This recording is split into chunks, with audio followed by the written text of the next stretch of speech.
Hello everyone, my name of course is Resonant, and have I got some news for you today. We've all been waiting so long for any slight bit of information about Mount & Blade 2 Bannerlord, and while all this information isn't technically massive new things that they have really officially announced, this is just some more small actually advances in the progression of the game and what we can actually expect, and there's some really cool things in here that I thought I'd show you guys. Now, this was actually a Reddit post that was sent to me by a guy named Toast Power. Thank you very much for that. And this Reddit post was by Sniper24, who actually posted some pictures of the PC Gamer magazine, which I guess he's subscribed to. PC Gamer magazine is where they put different things about upcoming games and all that good stuff. And there was an article on Mount & Blade 2 Bannerlord. Now in this article I'm going to go through the bits that I found and spotted that were the most interesting, and I thought that you guys would enjoy the most because there's more or less some new stuff that we haven't actually seen too much about, and I'm going to go through them, tell you guys my thoughts about them, and try and find out what you guys think about this stuff. So sit back, relax and enjoy tonight's video on Mount & Blade 2 Bannerlord.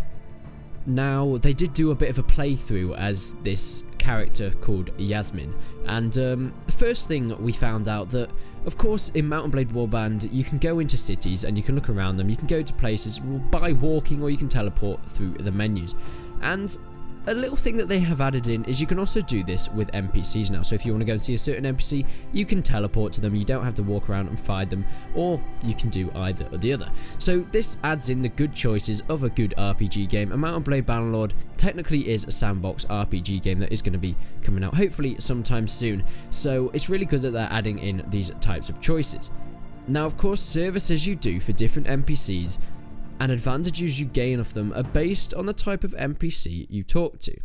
So, for example, if you do some sort of kidnapping mission, this will open up more so-called mischief missions, or doing merchant jobs and talking to merchant NPCs will give you advantages in trading aspects, or even in talking and conferring with gang leaders. It opens up opportunities to do some sort of special missions. These are very interesting. They don't give away what these types of missions, but I think there'll probably be some sort of hunting down, murdering people, robbing people from certain things, or just plain looking for people and trying to get revenge for someone else on them. These are going to be very interesting side missions that are really good and what add to a really in-depth and nice experience.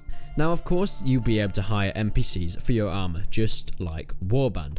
Now in the army, different NPCs can help level up on certain things, and especially using them for what type of gameplay you want. So let's say you want to have a very trading type of gameplay. You want some NPCs that are very good at leveling up on your trading so you can get rich and prosper from that. But you can also get some NPCs that can help level up certain types of troop quicker. So picking the NPC for you is very important in how you will play the future of your game.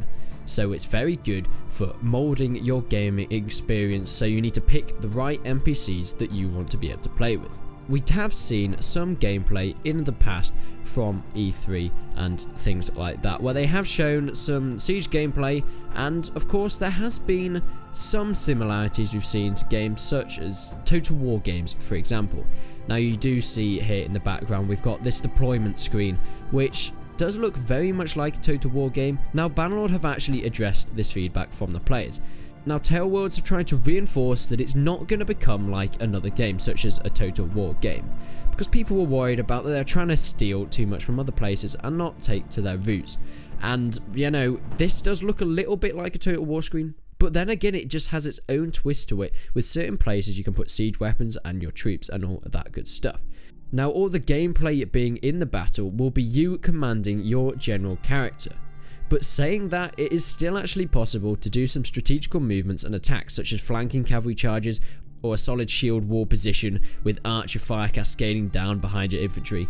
This is really nice because it proves that Tailworlds developers want to stick to their roots and ground the Mount & Blade Bannerlord in the universe that they have already created. Whilst improving in ways that can have similarities to other games, they are not betraying the unique and successful concept that they have worked on throughout the Mount & Blade franchise. So I'm very happy to hear that they're going to be sticking to their roots, whilst trying to take stuff from places that they think will improve the game themselves.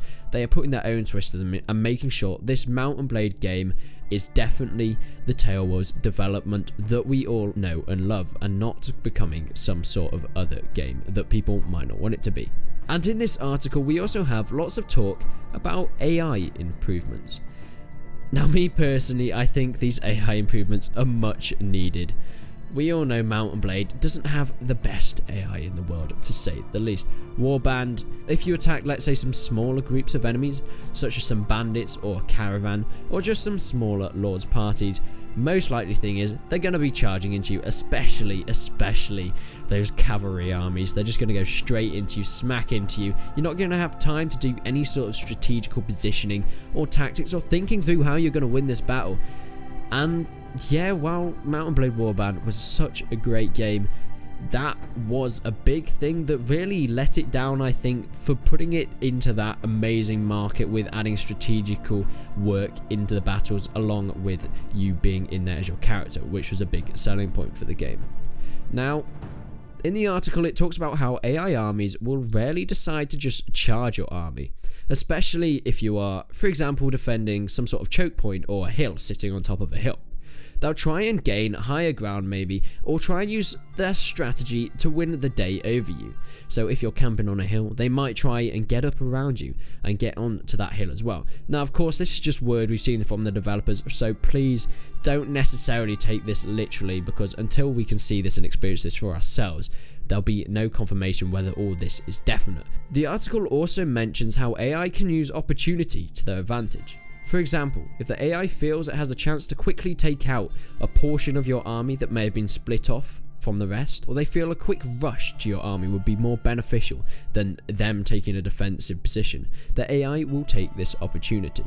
So this is really nice to hear that they've been working and improving on the artificial intelligence in the game, because Warband did have its letdowns in the AI department, so hopefully Bannerlord can expand upon this. They'll be able to add things in which will make battles even more in-depth and immersive to the player. Units in battles, we all know that we're trying, hopefully, to get massive scale battles from Tales. Now, there are mods for Warband where you can expand the units in the battles. If you want to go and check out my What If series, I definitely recommend you go and doing that if you want to see some massive battles from some really cool armies. But Tales haven't officially decided on a unit cap yet, so to speak. And personally, I think they're going to try and push this as much as possible. So they're going to try and have as many troops on the battlefield as possible that is still a playable game. And they want to see what works and what doesn't. There's rumours about us seeing about 500 men on the battlefield in most of the videos and footage we've seen so far in gameplay. But personally, I think there'll most definitely be more, because Tales, they kind of want to get this experience, and they have seen the feedback from the players that we want massive scale battles, and if they can bring that to the Mount and Blade universe, that will be absolutely insane, and I would really love to see that. But of course, the amount of troops will actually affect the gameplay of Mount and Blade 2 Bannerlord. For example, the more soldiers you have on the battlefield will have a much greater need for tactics and overall strategy, while smaller armies will need less of that, of course. It's all tied together, and Tales have a big decision to make, whether they want a massive scale battle with intense strategy and quick thinking from the commander, or smaller scale battles, which of course will inevitably have better performance, and this will make it a game more accessible to a wider audience. We're having better performing games, higher FPS, which means that more players will be able to get their hands on this even if you have a not so good rig. One massive thing in Mount and Blade Warband that really frustrates me, but I think is a really nice thing that they are covering next on this article, and it's talking about how they were playing as this character Yasmin, and they were completely wiped out. So there's still the possibility of your army being completely destroyed and wiped out, taken prisoner, and you having to start out over again. Now, I know for all Mount and Blade players, this is one of the most frustrating things, and yet I think it should be kept in the game, and I don't think they should ever take that out, since it's such a core mechanic of the Mount and Blade franchise, and what I think makes it so successful with having that enraging factor but making players want to come back again and again. It gives the game the intensity, and it just keeps people playing. You need to have that fear on your mind that at any day, at any moment, you could be completely wiped out, and all that effort you put into your army, into your kingdom, could be put to waste. You really need to upkeep your army, making sure you're as powerful as you can possibly be at that moment in time, picking your fights wisely, and it really just adds to the harsh and bitter reality of the medieval RPG world, and you can be put back where you started at a moment's notice. So that is a really core mechanic that will be confirmed that they are keeping in Mount and Blade Bannerlord. What are your thoughts on that? I'd really love to see what you think about that. Do you like the whole being scared that you're going to be wiped out at any moment? Does it really add to the gameplay for you, or would you rather just being the almighty powerful player that is just going to be able to take over the whole kingdom? Now, a few extra things that were mentioned in the article, that they are talking about multiplayer improvements. Now, they have just said multiplayer improvements. They haven't given any more detail on that, so that's sort of a dark horse at the moment. But they have also said that there will be better mod support, which we have already really worked out. I'm already kind of being told what they're going to hand the modders all the tools that the developers really have, except from, of course, just copying the engine and making an entirely new game. So mod support is going to be a massive thing in Mount & Blade Bannerlord, which really for me is one of the main things that keeps Warband still playable today and makes people want to keep coming back. So I'm really glad they're doing that. But multiplayer improvements is a very interesting concept. What could they improve in the multiplayer? I'd love to see your comments down below. Now, the final thing is some sort of release date. Now, of course, this has been a very controversial topic for a lot of Mount & Blade players. Some people have been a little bit angry at Tailwars for this. Some people really understand. 2016 was actually their target for releasing it in some stage or another. They did mention that earlier on, that they're going to try and get it out in some playable form in 2016. And they are actually sad that they missed that, but they are confident that they'll be able to get the game out in some form this year. Now, I need to stress that this is not confirmation that it will be out this year. They have said that they're confident it will come out this year. I don't want everyone getting hyped saying, oh, Resident, you said it will come out this year, and it turning out it's not being able to, because we know we have been waiting for a long time, and they even said back in 2015 that it'll come out sometime in 2016, and it never did. So hopefully, fingers crossed, we'll see some form of it this year. But if not, I guess we'll just see what the future holds. But other than that, guys, I really hope you enjoyed this video. If you enjoyed this new information, remember to leave a like on this video. It really means a lot and supports the channel. And subscribe to the channel.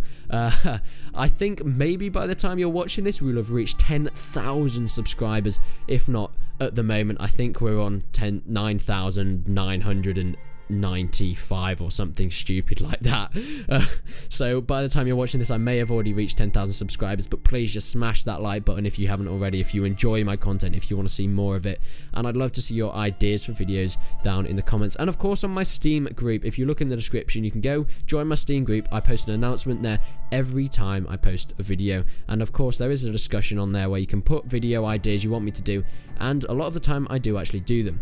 Thank you once again, Toast Power and Sniper24, for bringing this information forward. But until then, guys, I will see you in the next one.